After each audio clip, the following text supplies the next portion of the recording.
K through 5th grade, I am pumped to see you today. And for those of you who are joining us at camp, we can't wait to start the party with you tomorrow. But we've got all kinds of fun for you right now today. We're gonna talk about what it looks like to encourage one another as we continue talking about what it looks like to live out our faith. It's all about our actions and our words with those around us so we can help change the world, all for Jesus. All right, friends, we're gonna stand up to our feet. I want you to encourage somebody, and then we're gonna get to our worship. Let's go!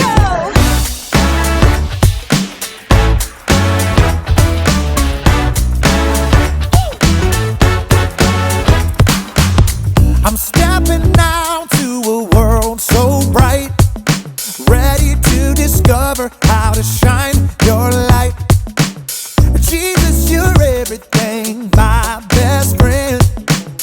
I'm gonna celebrate your love that never ends. Hey! Teach me and show me how to love like you do, so I can live it out, live it out.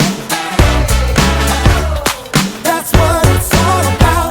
I can live it out, live it out. That's what it's all about. Live it out.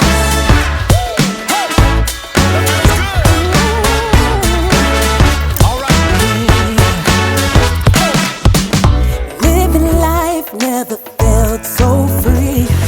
Loving one another like you did for me. Jesus, you're everything, my best friend. I'm gonna celebrate your love that never ends. Hey! Teach me and show me how to love like you do, so I can live it out, live it out, live it out. That's what it's all about. I can live it out, live it out. That's what it's all about. Live it out. Live it out. We're gonna love, we're gonna be kind, we're gonna pray for each other all the time, all the time. We're gonna serve, we're gonna forgive. 'Cause following you, Jesus, is the way to live. So I'm gonna live it out, live it out. That's what it's all about. I can live it out, live it out. That's what it's all about. Live it out.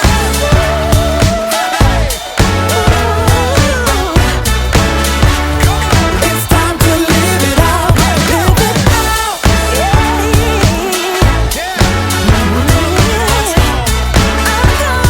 It's time to live it out, live it out. Welcome to Story Lab. This week, we're taking a look at some ways you can give the people around you a boost.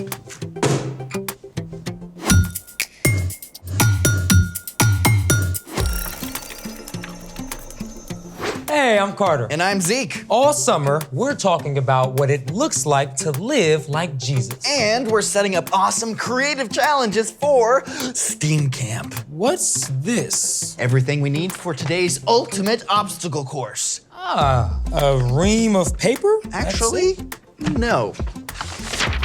This is all we actually need. Oh, we're gonna have some bored campers. Think positive, my friend. We can do this. Are you ready? Let's try it. First challenge, campers. Make a bridge using this sheet of paper and 2 cans that can hold up a 3rd can. Okay. Like this? You can do it, man.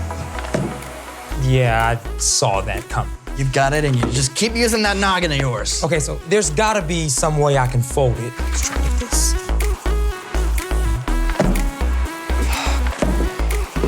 There's gotta be an obvious way to this. Ooh, Is that polka? What's the instrument that they use? The cello. What? No! The violin. It's polka! Oh, it's an accordion. Oh, accordion fold. Got it! First fold, starting off strong.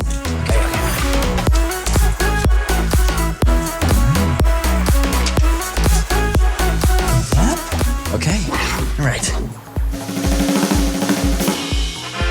You got it! Adding folds compresses the paper and makes it more rigid and resistant to bending. These struts give the paper strength. Well, I'd say that's one challenge down. Challenge 2! Where's the rest of it? In order to advance, you must fit through this index card-sized sheet of paper.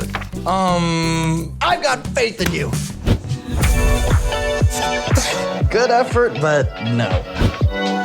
Hold it. Scissors.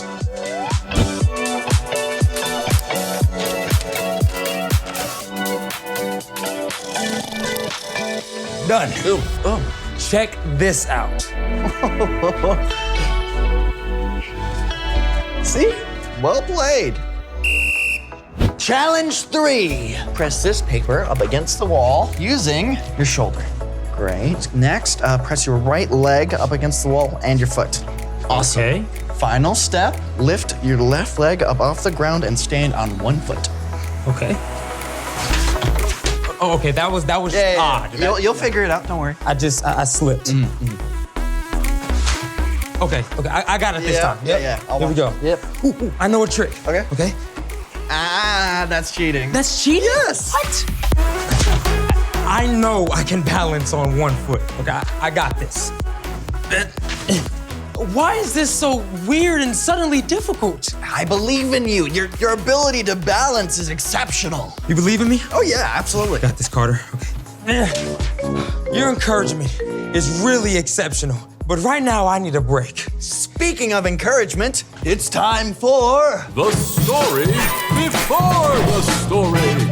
Today, we're in the book of Hebrews. Hebrews is one of 21 letters in the New Testament, written by the leaders of the early church to new Jesus followers. The apostles wanted everyone to know about the radical new way Jesus wants us to live. Within the church, all people were viewed as valuable because the believers knew that God loves everyone. This new way of living upset both religious leaders and government officials. Who made things hard for the new Christians. So the author of Hebrews wrote to a group of believers encouraging them to persevere in following Jesus. Which is where our story starts. Take it away.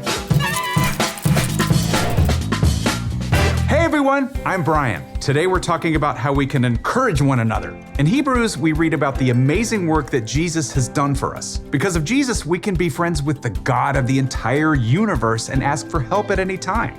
Let us come near boldly because of our faith. We can live with so much confidence knowing how deeply Jesus loves us and that God is always with us. And we can share this with the people around us. Let us consider how we can stir up one another to love. Let us consider how we can stir up one another to love. No, not that kind of stirring. To stir up can also mean to cause a strong feeling. So according to Hebrews, you can influence your friends and the people around you to choose love. The best way to do this is by showing love yourself. You could think of it as good or positive peer pressure. For example, you could choose to be kind to the kid everybody thinks is different. Hey, come eat with us.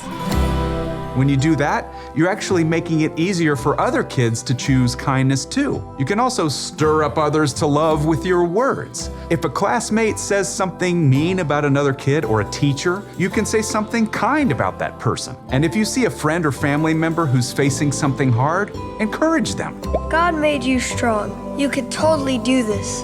Let's look at the next part of our verse from Hebrews. Let us help one another to do good works.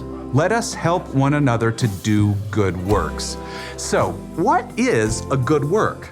A good work is any action that shows God's love to others. It could be something big or something super simple. This is where positive peer pressure comes in again. If you have an idea for a good work, you can invite your friends to get involved by organizing your small group to make fun cards with encouraging notes for kids in the hospital. Or if you see that a friend or family member is really good at something, you can encourage them to use that gift for others.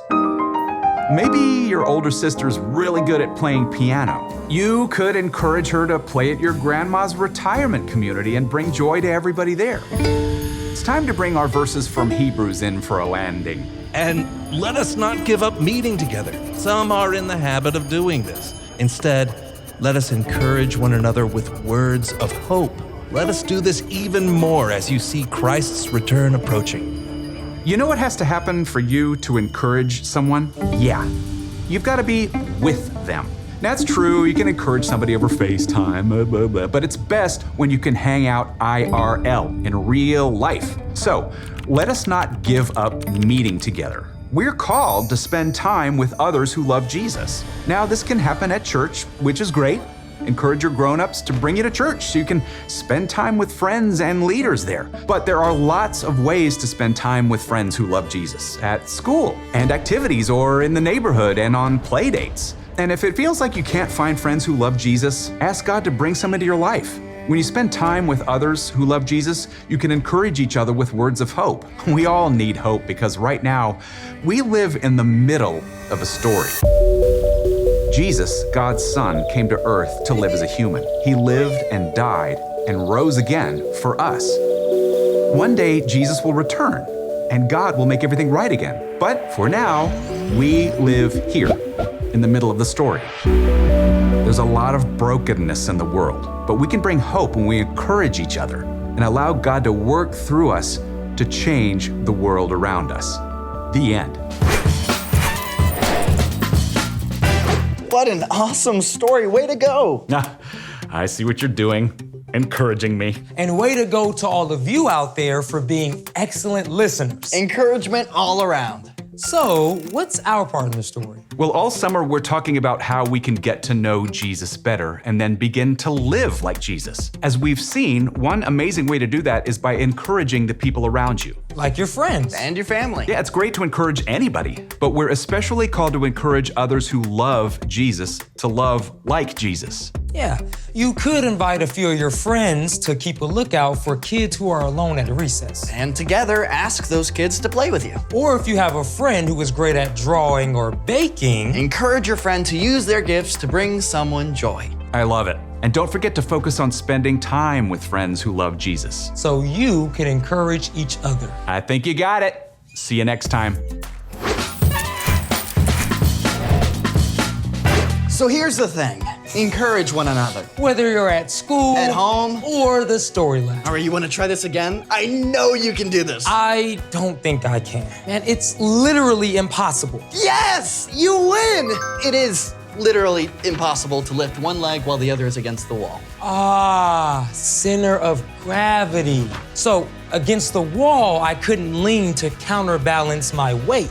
Thanks for joining us in the Story Lab. See you next time. Okay, well, let's see you try it. I just told you it was impossible. Yeah, but you're on the other side. Oh, right. You did right arm, right leg. I could do left arm, left leg. Yeah, That might work. You got Okay. this. All right. Go. No, that doesn't work. Oh, let's try something. Okay. Okay, so put it back here. All right. Okay.